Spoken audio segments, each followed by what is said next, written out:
Hi guys, I'd like to start today by considering the function fx equals 3x cubed minus 4x. And there you should see it on your screen.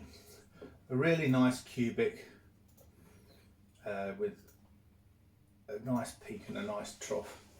And you'll see at the beginning, looking at the gradient of there, you'll see the gradient is positive, and then it goes negative, and then back to positive again. And the gradients are interesting to look at in that form. Now if I was to differentiate that and get f dashed x, that would equal 9x squared take away 4. It's quadratic. And if I put that on my screen now, you can see that. Typical quadratic. But what's interesting is when you superimpose one on top of the other. So I'm plotting a function and its gradient function on the same graph. And you'll see it on the red line where it was above the where it was a positive gradient, the blue one is above the x-axis. When the red one has a negative gradient, the blue one is below the x-axis, so it's negative. And again, when the red one has a positive gradient, again, you can see the blue line comes again above the x-axis. So plotting a graph and its derivative function can be really useful. Now, we've been doing about exponentials, and there's the graph of y equals 2 to the x. If I plot its derivative function on there, you can see that actually it's quite close. Quite a close graph that looks very, very similar.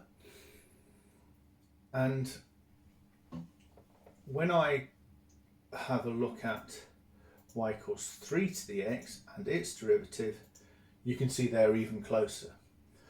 But the thing I want you to notice is that y equals 2x and y equals the derivative of 2x, the derivative function is below the line. It's below the 2x line. Whereas with the 3x and the derivative of 3x, the derivative is above. So for 2x, the derivative function is below. For 3x, the derivative function is above. So what I'm looking for is a function where it might be the same. So if I said y equals 2.5x and then its derivative function, the derivative function is below again. So I think I'm looking for something between 2.5 and 3. So if I then plot my function of, let's go for 2.7 and then 2.7 derivative function, you can see that they do come much on top of each other. So if I said, when I drew the graph of y equals 2.7 to the x, if I said that's f of x, that virtually gave you the same graph, just about gave you the same graph as its differential. Now if I zoomed in on that, you would see that they would be separate in some respects. So let me just show you.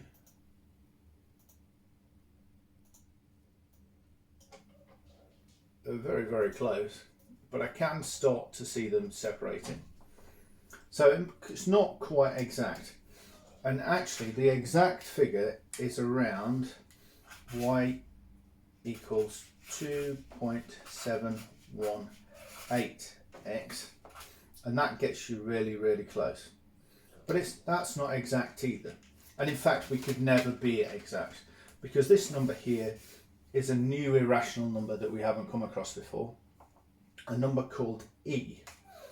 So if I said y equals e to the x is f of x,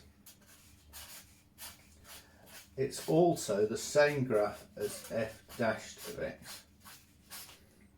and this number e is 2.718, etc, etc, etc. So we've got this function and its derivative function being exactly the same. So what the implication of that is that if I differentiate e to the x, I get e to the x. So it's a function that differentiates to be itself. And that's really quite a powerful thing in maths. To itself comes when we start to think about the differential of e to the 2x. Now in year 2 you will find out why, but that comes to 2 times 2e to the 2x, and the differential of e to the 5x would be 5e to the 5x. It's simple chain rule, you'll find out, but the overall thing that we need to know in year 1 is that the differential of e to the kx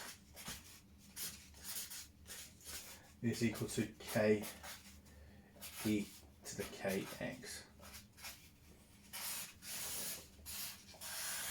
So, going back and just summarising, it's often useful to plot a graph and its differential on the same axis and look at the features. Now Leonhard Euler, famous Swiss mathematician, did this with exponential graphs and started to realise the shape was very, very similar. And he noticed that the graph or the graphs completely overlapped when he came up to this number 2.718, which we call E. Used to be called Euler's number, hence why you can see why it's called E.